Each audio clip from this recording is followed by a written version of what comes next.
नमस्कार दोस्तों। 15 जुलाई की करंट अफेयर के साथ द एजुकेशन फेयर में आपका स्वागत करता हूं। आज 15 जुलाई को जो भी पूरे दिन में घटनाक्रम घटित हुए हैं उसके बारे में हम जानेंगे और हमारे एग्ज़ाम पर्सपेक्टिव से जो इम्पोर्टेंट होगा उसको जो है हम देखेंगे यहाँ पर। तो पहला पॉइंट है कि केंद्रीय वाणिज्य मंत्रालय द्वारा जारी किए गए आंकड़ों के अनुसार अमेरिका जो है वित्तीय वर्ष 2019-20 में लगातार दूसरे साल भी भारत का सबसे बड़ा साझेदार बन गया है। 2018-19 में भी सबसे बड़ा साझेदार अमेरिका रहा था और 2019-20 में भी भारत का सबसे बड़ा साझेदार अमेरिका रहा है। देखिए 2013 से 2017 तक जो सबसे बड़ा साझेदार था वो रहा था चीन। अब व्यापारिक साझेदार का मतलब क्या है कि जो भी हम टोटल इंपोर्ट एंड एक्सपोर्ट करते हैं उन टोटल को मिला करके क्या बनता है, ये व्यापारिक साझेदारी बनती है। और इसमें जो है जो ट्रेड डिफिसिट थी वो चाइना से ज़्यादा थी और अमेरिका से वो ट्रेड डिफिसिट हमारी कम है। इस बार जो अमेरिका का जो व्यापार है उसमें जो है इस बार क्या आई है, कमी आई है।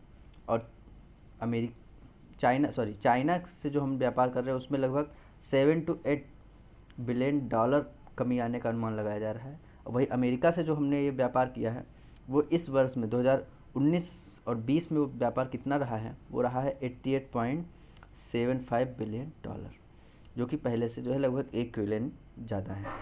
तो अगर हम बात करें कि ये इतना ज़्यादा क्यों हो रहा है, तो हम ये इसलिए हो रहा है क्योंकि हमने अभी 3 अरब डॉलर की जो है एक डील की थी जिसके द्वारा जो है हमने डिफेंस डील जो हैं वो इस पर काफ़ी इफेक्ट डालती हैं। दूसरा, ईरान ने भारत को चाबहार बंदरगाह से जदेहान और अफगानिस्तान की सीमा के साथ लगने वाली रेलवे लाइन चाबहार रेल परियोजना से बाहर करने की घोषणा की है। देखिए ईरान में जो है उसने एक काफ़ी बिग मूवमेंट है और ये क्राइसिस बोल सकते हैं फॉरेन पॉलिसी की, क्योंकि अभी हाल ही में जो है एक श्रीलंका द्वारा जो कोलंबो पोर्ट था उसकी जो है उन्होंने कहा है कि हम इसका रिव्यू करेंगे। तो इस प्रकार से जो है जिस तरीके से जो चाइना बायस्ड कंट्रीज़ हो रही हैं तो वो अगेंस्ट इंडिया के जो है सारे चाल चलने के लिए प्रतिबद्ध हैं। तो उसी का ये मूवमेंट देख सकते हैं। इसका एक और रीज़न ये भी है क्योंकि जब अमेरिका ने जो है ईरान पर प्रतिबंध लगाए थे तो ईरान के काफ़ी जो है प्रयास करने के बावजूद हमने जो है उससे जो हम पेट्रोलियम लेते थे हमने उससे पेट्रोलियम नहीं लिया और इस वजह से जो है ये यहाँ पर ये ईरान ने जो है उसका रिफ्लेक्शन दिखाया है। तो अच्छा इसको हम देख लेते मैप पर। ये हमारे लिए स्ट्रेटजिक तौर पर बहुत इंपॉर्टेंट था। क्यों? क्योंकि देखिए जो अब मैं ये देख रहे हैं ग्वादर पोर्ट, इस ग्वादर पोर्ट को डेवलप कर रहा है चाइना। अब मे बी ये एक मिलिट्री बेस की तरीके से इन फ्यूचर यूज़ कर सकता है अपनी नेवी बेस की ज़रूरत के हिसाब से। और ये जो अफ़गानिस्तान का काबुल है यहाँ से लेकर के ज़राहन, जहदान और चाबहार पोर्ट को ये जोड़ती है रेल परियोजना। इसको अगर भारत डेवलप करता तो ऑब्वियस सी बात है भारत का इसका प्रभुत्व बना रहता। और चाबहार पोर्ट को भी भारत डेवलप कर रहा था। ये इसी का जो है जो है क्या था, काउंटर था। ग्वादर जो पोर्ट था उसी का काउंटर था ये चाबहार पोर्ट। ये गल्फ़ ऑफ ओमान में है और इसको हम डायरेक्ट हमारा जो है लिंक बन जाता कहाँ से, कांडला टू चाबहार। अब इस रेल परियोजना कैंसिल होने से ये जो स्ट्रेटजिक मूवमेंट जो है बैक हुआ है। और इसके पीछे जो है रीज़न और कुछ नहीं है, इसके पीछे बस इतना ही रीज़न है कि ये जो है ये जो ग्वादर पोर्ट को जो हम एक काउंटर करना चाहते थे उसी का जो है डिसमेंट हुआ है। आंद्रेस डूडा को एक बार फिर पोलैंड का राष्ट्रपति चुन लिया गया है। तो आंद्रेस डूडा जो है राष्ट्रपति बना दिए गए हैं पोलैंड के, तो इन्हें याद रखिएगा। मध्य प्रदेश सरकार राज्य में शुरू करेगी रोको टोको अभियान। देखिए जो लोग मास्क लगाकर नहीं जा रहे हैं उनको जो है मध्य प्रदेश की सरकार ने रोको और टोको योजना अभियान के तहत उनको रोकेगी, उनको टोकेगी और उनको जो है जिनके पास मास्क नहीं होगा उनको मास्क वितरित करेगी। भारतीय अंतरिक्ष अनुसंधान संगठन इसरो के प्रमुख के शिवान, कैलाश वडिवू शिवान को इंटरनेशनल एकेडमी ऑफ एस्ट्रोनॉमिक्स के वान करमन पुरस्कार 2020 के लिए चुना गया। याद रखिएगा वान करमन पुरस्कार, तो इसके लिए चुना गया है। और ये कौन देता है? ये देता है इंटरनेशनल एकेडमी ऑफ एस्ट्रोनॉटिक्स और ये स्थापना इसकी हुई थी 1982 में। ये पुरस्कार दिया जाएगा पेरिस फ्रांस में 2021 में। छत्तीसगढ़ सरकार की महत्वाकांक्षी सुराजी ग्राम योजना और अन्य प्रमुख योजनाओं की निगरानी के लिए मुख्यमंत्री दर्पण वेबसाइट मोबाइल ऐप को राष्ट्रीय स्तर पर एलिट्स एक्सीलेंस अवार्ड 2020 से सम्मानित किया गया।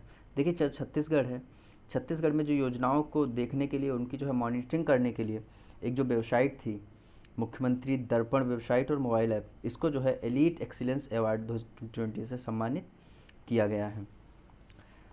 तमिलनाडु के मुख्यमंत्री एडप्पी के पलानीस्वामी को शिकागो के rotary foundation of rotary international द्वारा पॉल हैरिस फेलो सम्मान से सम्मानित किया गया है। तो ये याद रखिएगा, ये हैं तमिलनाडु के मुख्यमंत्री एडापड्डी, इनका नाम है वैसे एडापड्डी के पलानीस्वामी। विश्व में पेमेंट टेक्नोलॉजी के लिए सबसे आगे वीज़ा ने फेडरल बैंक के साथ बैंक के कार्डधारकों के वीज़ा सिक्योर प्रोग्राम शुरू करने का समझौता किया। देखिए ये प्रोग्राम क्यों शुरू किया जाएगा? देखिए जो कोविड-19 की वजह से जो वीज़ा को जो है चेक करना पड़ता था, और उसके जो है उसको जो है कार्ड्स बना दिए जाएंगे, और एक टचलेस और स्वाइपलेस कार्ड होगा। इसको टच और या स्वाइप जो है नहीं करना पड़ेगा। आईआईटी कानपुर के स्मार्टफोन ऑपरेटेड हैंडी अल्ट्रावायलेट कीटाणुशोधक हेल्पर शुद्ध नामक ultraviolet UV sanitise device launch किया गया।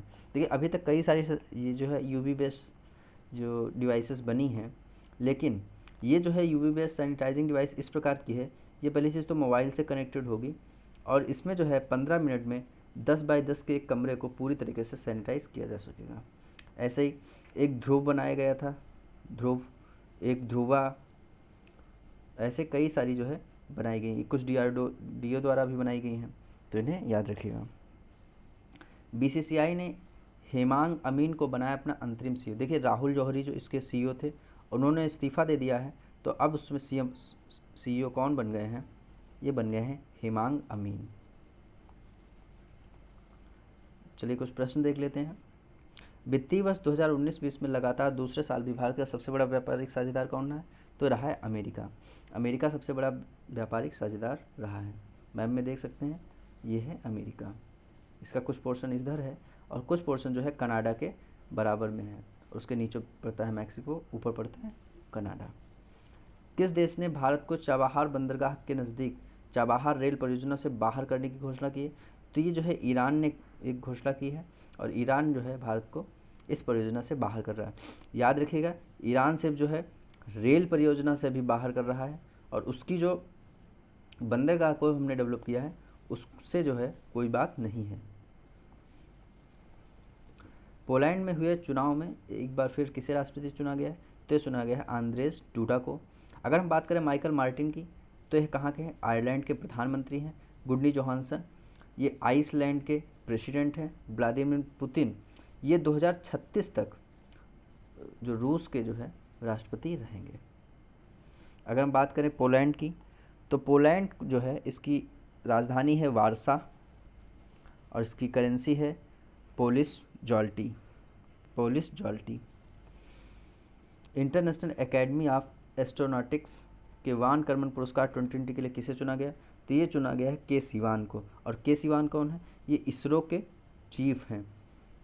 और इसरो की बात करें, इसकी स्थापना हुई 15 अगस्त 1969 को।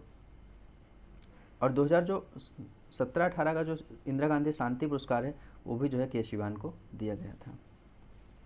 किस राज्य को योजनाओं की निगरानी के लिए बनाई गई मुख्यमंत्री दर्पण वेबसाइट मोबाइल ऐप को राष्ट्रीय स्तर पर एलीट एक्सीलेंस अवार्ड दिया गया? तो ये दिया गया छत्तीसगढ़ को। और छत्तीसगढ़ से रिलेटेड कुछ फैक्ट याद रखिएगा, उन्हें मैं बता देता हूँ। जैसे सीजी हार्ट ऐप, स्पंदन अभियान जो कि पुलिस वालों के लिए था, रक्षा सर्वे, अजीत जोगी का जो निधन हो गया था, वहाँ के पहले चीफ मिनिस्टर थे। लाख खेती को जो है कृषि का दर्जा दिया गया था, और इसकी राजधानी है रायपुर, और मुख्यमंत्री हैं भूपेश बघेल, और राज्यपाल बात करें तो अनुसुईया उइके। और यहाँ पर एक राजीव गांधी न्याय योजना स्टार्ट की गई है, पढ़ई तोहार द्वार, रोजगार संघी मोबाइल ऐप, पशुधन न्याय योजना, और 100% कचरे का निपटान करने वाला पहला राज्य ये बन जाएगा। और एक इंद्रावती पार्क भी याद रखिएगा। किस मुख्यमंत्री को पॉल हैरिस फेलो सम्मान से सम्मानित किया गया है? तो ये सम्मानित किया गया है ई.के. एडापट्टी के पलानीस्वामी को, और ये तमिलनाडु के मुख्यमंत्री हैं। नवीन पटनायक को याद रखिएगा, पेटा के जो है हीरो एनिमल अवार्ड से इनको सम्मानित किया गया था, नवीन पटनायक को। वीज़ा सिक्योर प्रोग्राम शुरू करने वाले वीज़ा ने किसके साथ साझेदारी की है? तो ये साझेदारी की है फेडरल बैंक के साथ में। स्मार्टफोन ऑपरेटेड हैंडी अल्ट्रावायलेट कीटाणु शोधन हेल्पर शुद्ध नामक एक अल्ट्रावायलेट यूवी सैनिटाइजेशन डिवाइस किसने विकसित किया? तो ये विकसित किया आईआईटी कानपुर ने। आईआईटी मद्रास, ये जो है जो रैंकिंग आई थी इंडियन जो इंस्टीट्यूट की रैंकिंग आई थी जिसमें जो एमएचआरडी द्वारा जारी की गई थी, इसमें जो है फर्स्ट पोजीशन पर मद्रास रहा है। और जो क्यूएस रैंकिंग आई थी उसमें जो है बॉम्बे 172 पोजीशन पर रहा है। और भारत की तरफ से जो है 8 यूनिवर्सिटीज़ इसमें शामिल थी और जिसमें जब फर्स्ट थी। हाल ही में बीसीसीआई ने अंतरिम जो है सीईओ किसे बनाया है? तो बनाया है राहुल जौहरी थे इससे पहले, और बना दिया है हेमांग अमीन को। इन्हें याद रखिएगा। राहुल जौहरी पूर्व सीईओ थे। राहुल द्रविड़, इनको जो है विजडन द्वारा जो है 50 ईयर का जो बेस्ट टेस्ट प्लेयर घोषित किया गया है। और नितिन मेनन जो है, इनका नाम याद रखिएगा, ये एलीट पैनल अब में शामिल होने वाले भारतीय बन गए हैं और ये सबसे युवा हैं। रोको टोको अभियान कौन राज्य प्रारंभ करेगा? तो ये राज्य प्रारंभ करेगा मध्य प्रदेश। और मध्य प्रदेश के जो मुख्यमंत्री है शिवराज सिंह चौहान, और यहाँ के जो वो कौन बन गए हैं गवर्नर, अभी बन गई हैं आनंदीबेन पटेल। अगर हम बात करें और मध्य प्रदेश के बारे में, देखिए मिड डे मील राशन देने वाला भी पहला राज्य था। रेडियो स्कूल इसने स्टार्ट किए थे। और निष्ठा योजना और किल कोरोना, ये भी याद रखिएगा। और आपके द्वार, ये भी योजना स्टार्ट की इसने। और एफआईआर आपके द्वार भी स्टार्ट किया है। और आंगनवाड़ी कार्यकर्ताओं को जो है, जो विकलांग आंगनवाड़ी कार्यकर्ता थी, उनको जो है कोरोना योद्धा घोषित किया गया है। और अगर पिछले महीने की बात करें तो रोजगार सेतु, जीवन अमृत योजना, जीवन शक्ति योजना, टॉप पेरेंट ऐप, संकल्प योजना और गेहूं की खरीद में पहला स्थान, ये किसका रहा है? मध्य प्रदेश का। अगर ये आपको वीडियो अच्छा लग रहा है, कुछ जानकारी अच्छी लग रही, तो इसे जो है लाइक कीजिए और लोगों तक जो है शेयर कीजिए। धन्यवाद।